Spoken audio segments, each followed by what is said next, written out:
Hi, I'm Michelle with the Garrett Public Library, and I will be doing this week's Railroader reading. I'm going to be reading a couple little stories from Chicken Soup for the Mother's Soul, with Mother's Day coming up this weekend, and it's kind of a special one this year. My daughter is a mother, her first Mother's Day this year, and this is my first Mother's Day as a grandma. So we'll get started. This first story is called With a Little Help from Mama, and this was submitted by Reba McIntyre. There is a quote at the beginning: "To dream of the person you would like to be is to waste the person you are." It's a quote from an unknown source. It was a beautiful spring morning when Mama and I set off from our ranch in Oklahoma for Nashville, Tennessee, where I was going to audition for a recording contract. I was 20 years old, well prepared vocally, and ready to take a chance on the dream of a lifetime. But as the hillsides rolled by, resplendent with the whites and pinks of dogwood and red bud blossoms, I felt a creeping uneasiness. The closer we got to the country music capital, the more I tried to prolong the trip, making Mom a detour for some sightseeing, then for a snack, then for anything I could think of. Finally, I just yelled, "Stop!" and Mama pulled the big blue Ford into a Dairy Queen on the side of the highway, and we went inside. As I toyed with my mountain of ice cream, I didn't have to explain I was scared. Mama knew me too well. "Reba Nell," she said, adding the Nell for gentle emphasis, "we can turn around right now and go on back home if that's what you want, and I'll understand. The music business is not for everyone." I looked at Mama across the melting swirl of my sundae. She wasn't pushing me, but when she was my age, Mama would have given just about anything to have had the opportunity I was getting a chance at now. I wondered if that was what was confusing me. We'd always had a special bond. Maybe it was because of my singing. Music had gone way back in Mama's life. But right out of high school, she had to take a teaching job working in a 2-room schoolhouse. Then she married, worked as an assistant to the school superintendent, and did all the bookkeeping on our ranch while raising 4 kids. Mama and I were middle kids, both the third of 4 children. Being a middle kid, I was always looking for attention. I was a tomboy doing everything my older brother Pate did. "Anything you can do, I can do better," was our sibling motto. Whether it was throwing rocks and doing chin-ups or riding horses and roping, I was out to be the best, to get the attention. Then I learned to sing. I remember in the 2nd grade, my music teacher, pretty Mrs. Canton, helped me learn my favorite things from The Sound of Music. When I went home and sang it for Mama, her eyes met mine and just sort of glowed. It tickled me to think I could make Mama react like that and to hear adults say that I was gifted. That's what my grandmother, Mama's mother and my namesake, used to say when I was growing up. But she called it a special gift, a gift from God. I was almost as close to her as I was to Mama. Grandma used to take me fishing at a pond on her place. We never did catch much, but we liked to throw in our lines and sit on the pond dam while Grandma told stories, mostly from the Bible. She told me about David, Moses, and Daniel, and the special gifts that God had given them, like courage and leadership and prophecy. In fact, David was a songwriter. I probably learned as much of my Bible going fishing with Grandma as I did in Sunday school. She taught me gospel songs and hymns so I could sing to her. "Reba," she'd say, "God gives us all our own special gifts, and He's given you yours for a reason. Now you have to learn to use it." The cherry was sliding down the whipped cream peak on my sundae. I looked outside at the glowing Dairy Queen cone rotating slowly, almost as if it were sitting on a record turntable. Mama was nursing a cup of coffee and watching the traffic flash by. She was not about to rush me. We'd spent many an hour on the road together. Grandpap and Daddy were champion steer ropers. Summers, we'd all go with Daddy on the rodeo circuit. We had a 2-horse trailer that was so heavy all 4 of us kids had to stand on the back of it so Daddy could pull the nose up and hitch it to the Ford. Then we'd pile into the back seat and take off for rodeos in Wyoming and Colorado. We'd play road games like counting mile markers or Volkswagens. We'd see who could spot the most out-of-state license plates. Then someone would strike up a song and everybody joined in. Mama coached. She kept us on pitch and taught us how to harmonize. If the lyrics got lost in the jumble, she announced, "Okay, stop. Reba Nell, enunciate. Now go ahead." One word would do it. That was the school teacher coming out in her. When we got older, Pate, my younger sister Susie, and I formed a country and western band at Kiowa High School. We called ourselves the Singing McIntyres. We practiced in the living room while Mama was in the kitchen frying potatoes. I remember one day we were singing harmonies and things got a little messed up. I was on Susie's part or Susie was on Pate's. We couldn't tell. But Pate got really aggravated and started bossing us around. Quick enough, Mama marched in, spatula in hand. All right, she said, sing it. We sang it. Susie, you're on Reba's part, she said, pointing with her spatula. Now, just sing the song. We sang it. That sounds better. Sing it again. We sang it again. That's perfect. Now do it once more. Then she walked back into the kitchen. That was Mama. After my voice had matured into a real singer's instrument, I started performing at rodeos. I loved singing to the big crowds. I'd listen to my favorite country music stars like Loretta Lynn and Dolly Parton and go out there and try to sound just like them and get all that attention. Then one day Mama took me aside for a quiet talk that would turn out to be one of the most important conversations we ever had.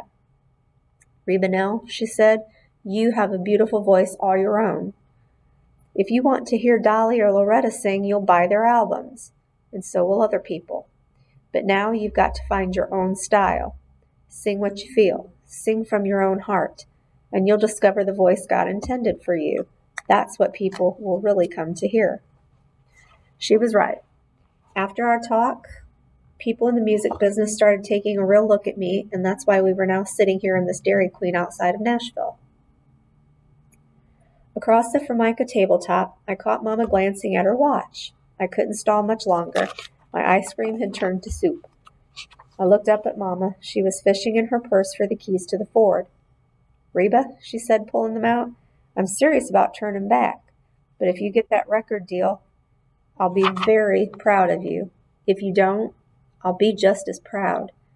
Then she reached over and gave me a tight hug, and suddenly I remembered the glow in her eyes when I sang my favorite things. I knew what that glow had meant. All Mama wanted, all any mother wants for her child, was for me to be myself. And she'd seen what I could be. She didn't have to say that if I signed a record deal, she'd be living out her dreams a little bit through me. I understood that now, and I was proud. Suddenly, I wanted to get to Nashville as quick as we could. And I've been making records ever since, using those gifts that Grandma talked about and Mama helped me find. The gifts God provides to make each of us unique.